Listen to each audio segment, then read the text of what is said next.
Hello and welcome guys, this is Aarush और आप देख रहे हैं प्रोफेशनल एडू हब।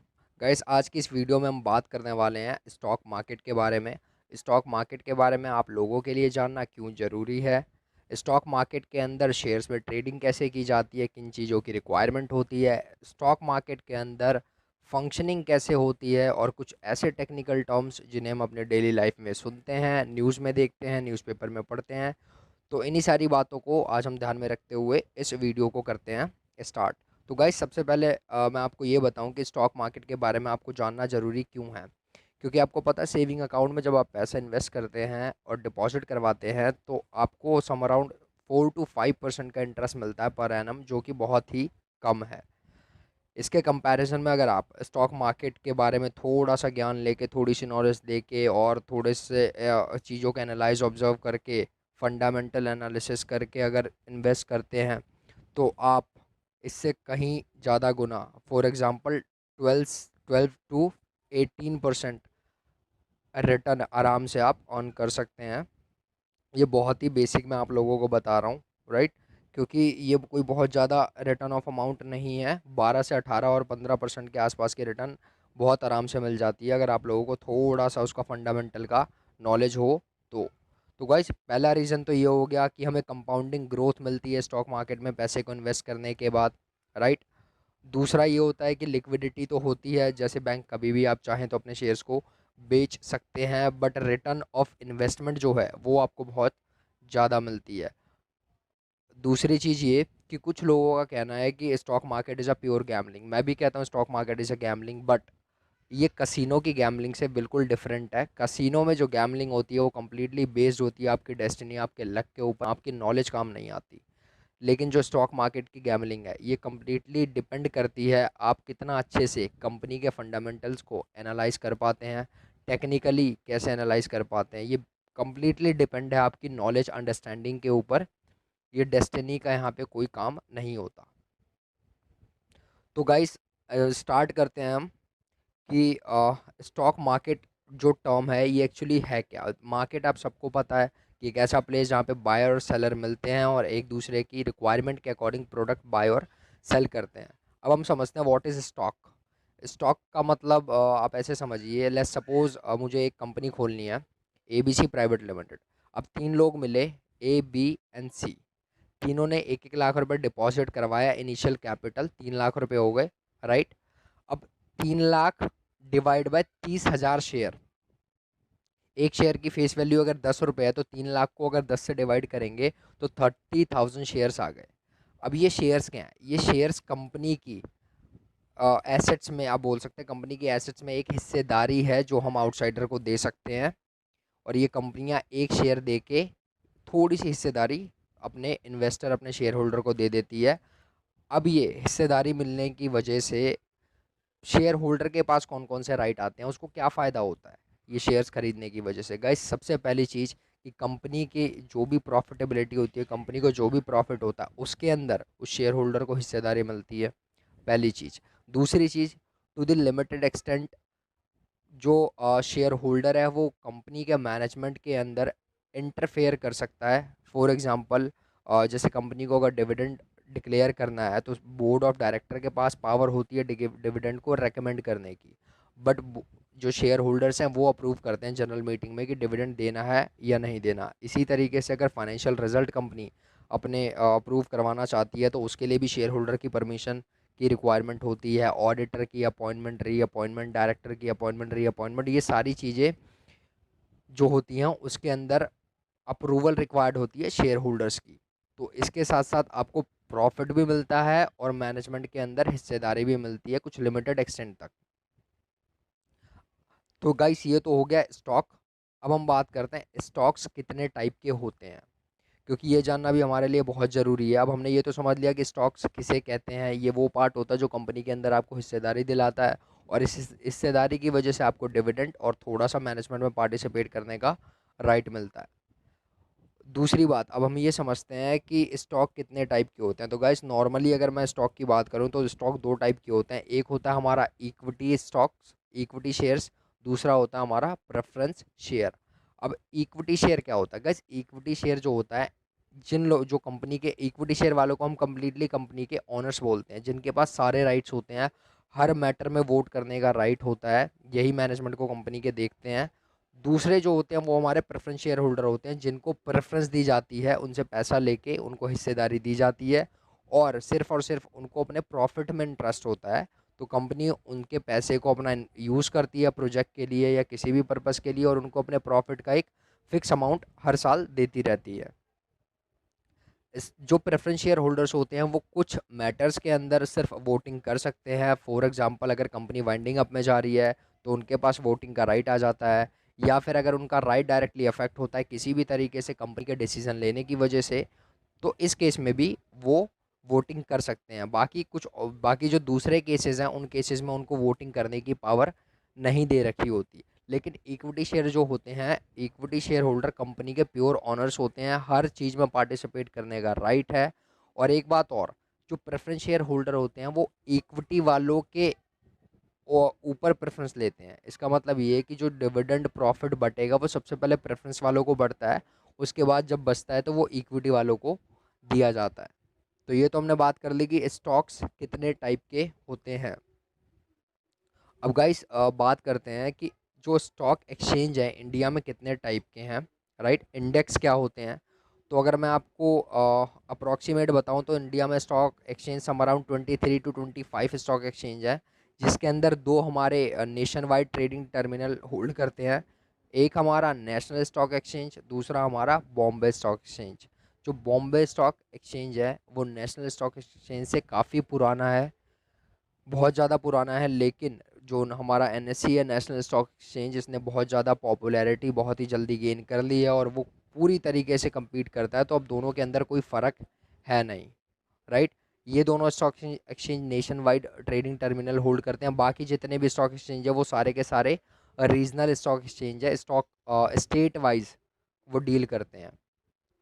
और दूसरी बात ये कि सेबी ने कुछ स्टॉक एक्सचेंज को एग्जिट परमिशन दे दी है, तो ऑलमोस्ट सारे के सारे स्टॉक एक्सचेंज एग्जिट ले चुके हैं। कुछ 5-7 स्टॉक एक्सचेंज है जो अभी एक्टिवली वर्क कर रहे हैं इंडिया में, राइट।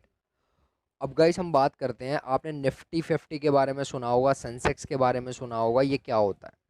तो गाइस जैसे नेशनल स्टॉक एक्सचेंज है, इसका एक इंडेक्स है जो रिप्रेजेंट करता है कि एनएससी के ऊपर जो 50 कंपनीज हैं वो किस तरीके से ग्रो कर रही हैं।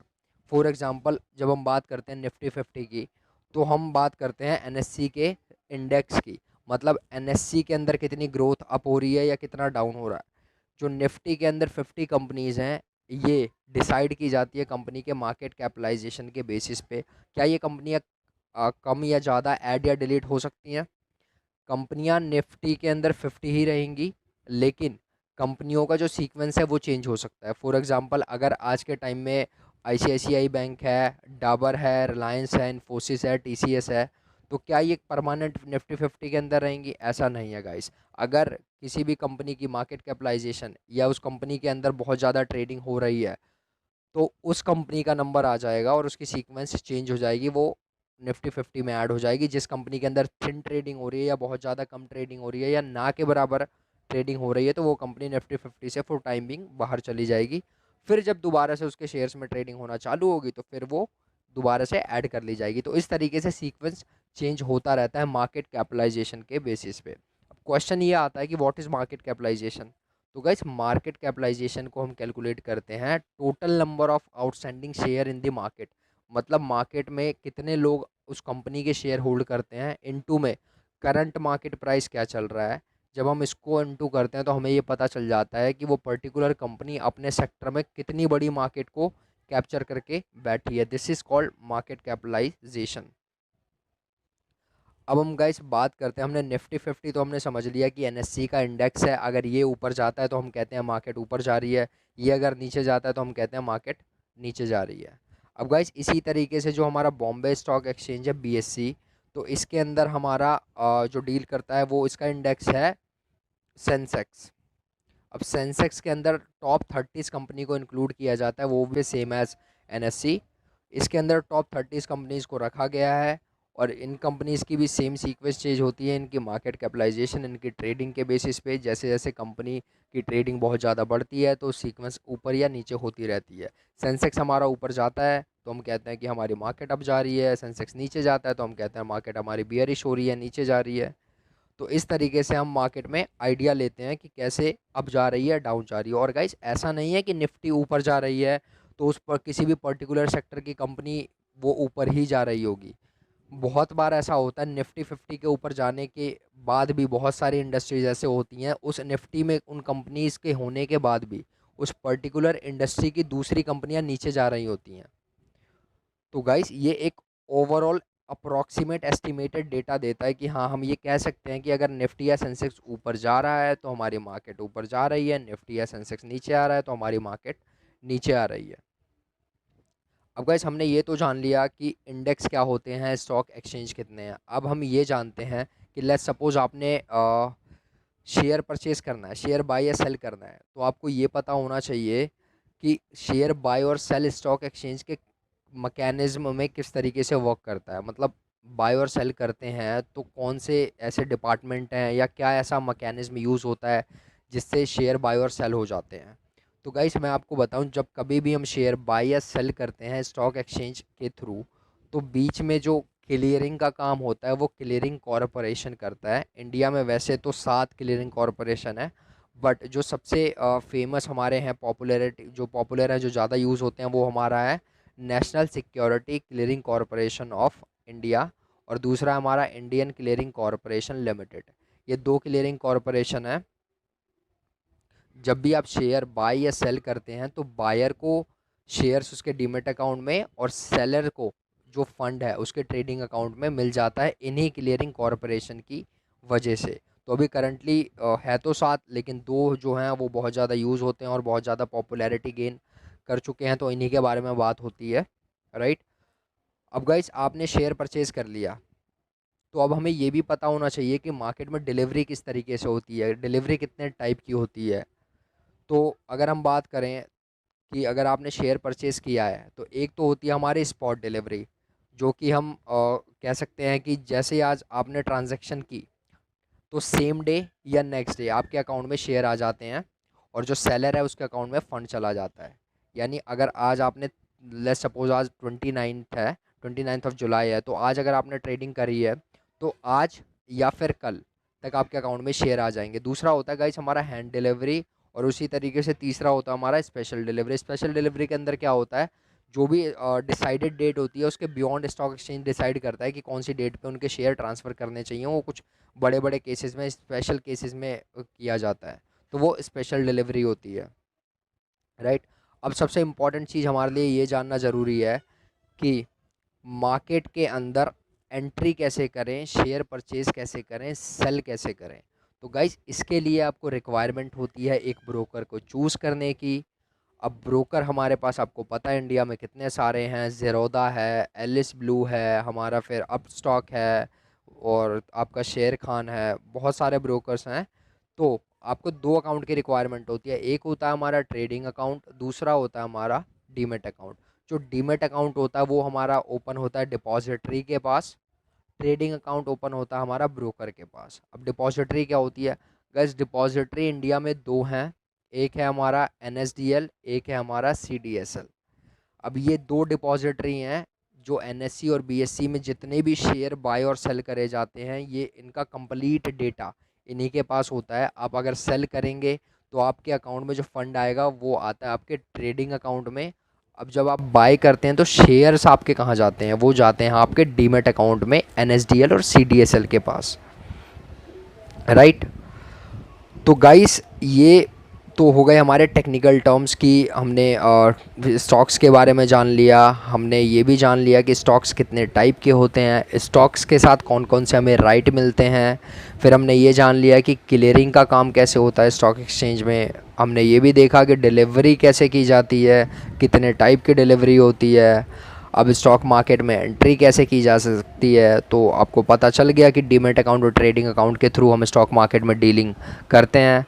तो आई होप गाइस कि आपको ये वीडियो काफ़ी हद तक इन्फॉर्मेटिव आपके लिए रही होगी, आपको काफ़ी कुछ समझ आया होगा बेसिक टर्मिनोलॉजी समझ आई होगी। अगर वीडियो अच्छी लगी हो तो सब्सक्राइब करें चैनल को, लाइक करें वीडियो को, और इसी तरह की मोर इन्फॉर्मेटिव वीडियोस को देखने के लिए बने रहें हमारे चैनल के साथ। और गाइस, इंस्टाग्राम एंड फेसबुक का लिंक भी डिस्क्रिप्शन पे है, वहाँ जाएं, लेटेस्ट वीडियोस और लेटेस्ट वहाँ पे पोस्ट अपलोड होती हैं, उनको भी आप देखें ताकि और इन्फॉर्मेशन आप और नॉलेज अपनी इन्हेंस कर सकें। तो मिलते हैं अगली वीडियो में, टिल देन बाय।